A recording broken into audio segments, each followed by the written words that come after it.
When we think about how we grow and learn, we often imagine it happening in isolation, like intelligence just unfolding inside our brains. But what if your thinking, memory, and even your inner voice were all deeply shaped by the people and culture around you? That's exactly what Soviet psychologist Lev Vygotsky argued in the early 20th century. While working at a time when psychology was heavily influenced by behaviorism and individual cognition, Vygotsky took a radically different approach. He believed that social interaction is the foundation of cognitive development. Let's unpack what that means. Vygotsky's core idea was that we learn first through others, and only later through ourselves. According to him, nearly every higher psychological function, things like reasoning, planning, and remembering, first appears between people, then becomes internalized by the individual. In other words, culture doesn't just influence what we think, it shapes how we think. One of Vygotsky's most important concepts is the zone of proximal development, or ZPD. This is the gap between what a learner can do independently and what they can do with guidance. Vygotsky believed that learning happens best when we're working in this zone, with the support of a more knowledgeable person, like a teacher, parent, or even a peer. Think of a child learning to tie their shoes. At first, they can't do it on their own.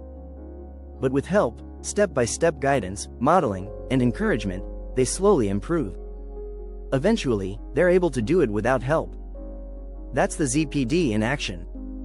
This process is called scaffolding, where support is provided early on and gradually removed as the learner becomes more competent. Another major contribution from Vygotsky was his focus on language as a tool for thought. He believed that talking to others, and to ourselves, is how we learn to organize our thinking. In fact, young children often talk out loud while playing or solving problems. This self-talk, according to Vygotsky, is a crucial step in developing internal thought. Eventually, this out-loud speech becomes inner speech, the silent dialogue we have in our heads.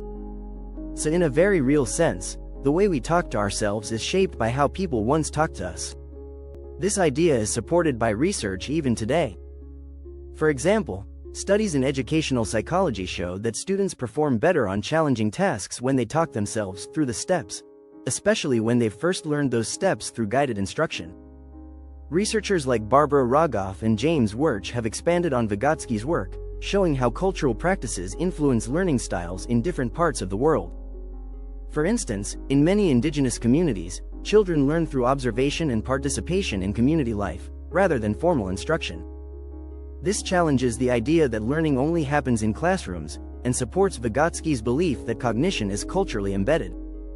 Vygotsky's work wasn't widely known in the West until decades after his death, but today, it's a foundation of modern educational theory.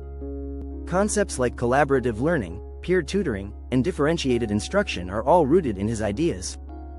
So next time you find yourself solving a problem or thinking through a tough decision, remember, the tools you're using, your language, your logic, your strategies, didn't just appear out of nowhere.